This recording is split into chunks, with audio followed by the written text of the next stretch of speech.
اللہ کو دیکھتا ہے اللہ پاک اس کے اوپر 60 رحمتوں کا نزول فرماتے ہیں۔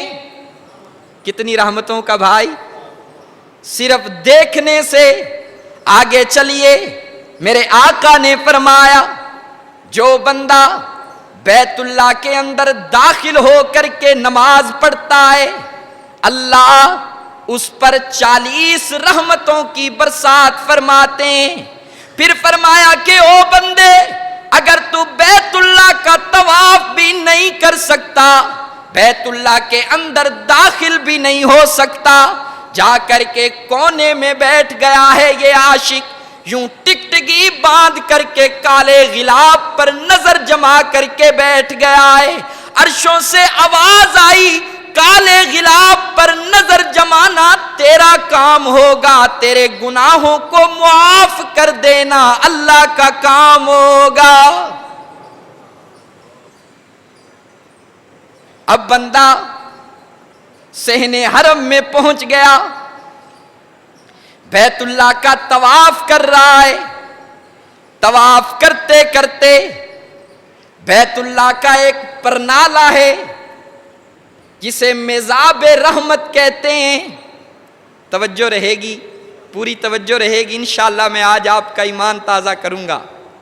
بیت اللہ کا ایک پرنالہ ہے جسے میزاب رحمت کہتے ہیں۔ یہ کوئی میری بات نہیں، تیری بات نہیں، اللہ کے حبیب نے فرمایا کہ اس پرنالے سے ہر وقت اللہ کی رحمتوں کی برسات ہوتی رہتی ہے۔ میں نے طواف کے دوران چند ایسے لوگوں کو دیکھا، وہ اس پرنالے کے نیچے کھڑے ہو کر کے اس کیفیت اور اس حیت میں کھڑے ہوئے ہیں جیسے بندہ کسی شاور کے نیچے کھڑا ہو کر کے غسل کر رہا ہوتا ہے۔ میں نے پوچھا کہ یار آپ اس پرنالے کے نیچے یوں کیوں کھڑے ہو کے دیکھ کر کے محسوس ہوتا ہے جیسے آپ نہا رہے ہو؟ مجھے جواب دینے والے نے جواب دیا، ہم تو گناہگار پاپی تھے، گناہوں کا بوجھ لے کر کے یہاں پر آئے، ہم اس پرنالے کے نیچے کھڑے ہو کر کے اللہ کی رحمت کے ساتھ غسل کر کے اپنے گناہوں کو دھو رہے ہیں۔ میزاب رحمت، ہر وقت رحمتوں کی برسات، ہر وقت رحمتوں کا نزول۔ اب چلتے چلتے میں نے طواف شروع کیا، حجر اسود آ گیا۔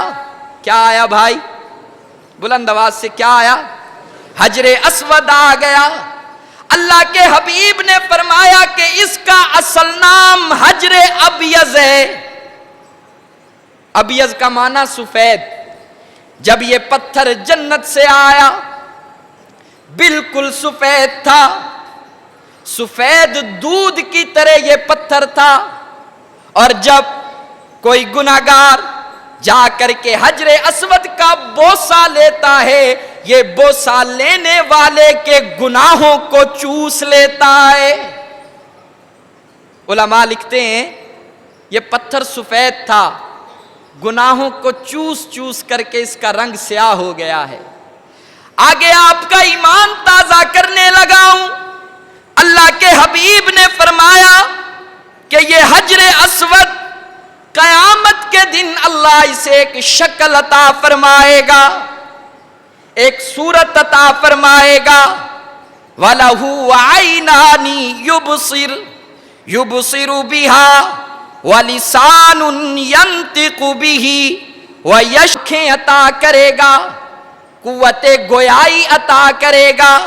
یہ حجر اسود عرش کے ایک کنارے پر کھڑا ہو کر کے میدان محشر کے دن بندوں پر یوں نظر ڈالے گا، جس جس بندے نے حجر اسود کا بوسہ لیا ہوگا اس بندے کی اللہ کی بارگاہ میں سفارش کرے گا، اے پروردگار تیرے اس بندے نے میرا بوسہ لیا ہے، مجھے چوما ہے، آج میں اس کی سفارش کرتا ہوں۔ اللہ کے حبیب نے فرمایا کہ اللہ حجر اسود کی سفارش قبول کر کے اس بندے کو جنت میں داخل فرما دے گا۔ طواف کرتے کرتے حجر اسود آ گیا. اب میں حجر اسود سے آگے چلا ہوں, ساتھ رکن یمانی آ گیا. جن لوگوں کو اللہ نے یہ سعادت عطا کی ہے, جو اپنی آنکھوں سے یہ منظر دیکھ کر کے آئے, میری بات ان کے دل پر ضرب لگائے گی. اب میں رکن یمانی کے پاس آیا ہوں. اللہ کے حبیب نے فرمایا کہ جو بندہ رکن یمانی کے سامنے کھڑا ہو کر کے یہ دعا کرے گا کہ ربنا آتنا فی الدنیا حسنہ وفی الآخرۃ حسنہ وقنا عذاب النار, فرمایا کہ 70,000 فرشتے رکن یمانی کے ارد گرد ان کی ڈیوٹی ہے. جب یہ گناہگار بندہ رکن یمانی کے سامنے کھڑا ہو کر کے یہ دعا کرے گا, 70,000 فرشتے اس کی دعا پر آمین کہیں گے. جب فرشتے آمین کہیں گے اللہ اس بندے کی مغفرت فرما دے گا. میں رکن یمانی سے آگے چلا ہوں. آگے ایک جگہ آ گئی ملتزم. کیا آ گیا بھائی؟ سب بھائی نہیں بولے. کیا آ گیا؟ ملتزم آ گیا. ملتزم کے معنی ہے چمٹنے کی جگہ. میں نے لوگوں کو دیکھا ملتزم سے چمٹے ہوئے, اپنے جسم کو یوں بیت اللہ کی دیوار کے ساتھ لگایا ہوا ہے اور زبان حال سے کہہ رہے ہیں کہ الہ العالمین, ہم بے کس بے سہارا گناہوں سے لدے ہوئے تیرے در پر آ گئے, تجھ سے دعا کرتے ہیں ہماری دعا کو قبول فرمائیے. عرشوں سے آواز آتی ہے کہ او میرے بندے, میں اللہ نے تیری دعا کو قبول فرما کر کے تجھے جنت میں داخلے کی سند عطا کر دی ہے. اب میں ملتزم سے تھوڑا سا آگے چلا ہوں.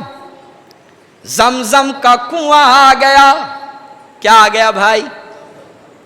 زمزم کا کنواں آ گیا. میرے آقا نے فرمایا یہ اتنی شان والا پانی ہے, اتنی عظمت والا پانی ہے, اگر بندے کے دل کے اندر کوئی حسرت ہے, کوئی تمنا ہے, کوئی خواہش ہے, اللہ کے حبیب نے فرمایا بندہ اپنی اس تمنا کو اپنے تصور میں لائے, اپنی اس خواہش کو اپنے تصور میں لا کر کے جب زمزم کا پانی پی کر دعا کرے گا اللہ بندے کی اس خواہش کو پورا کر دیں گے. پھر فرمایا یہ اتنی عظمت والا پانی ہے, اتنی فضیلت والا پانی ہے.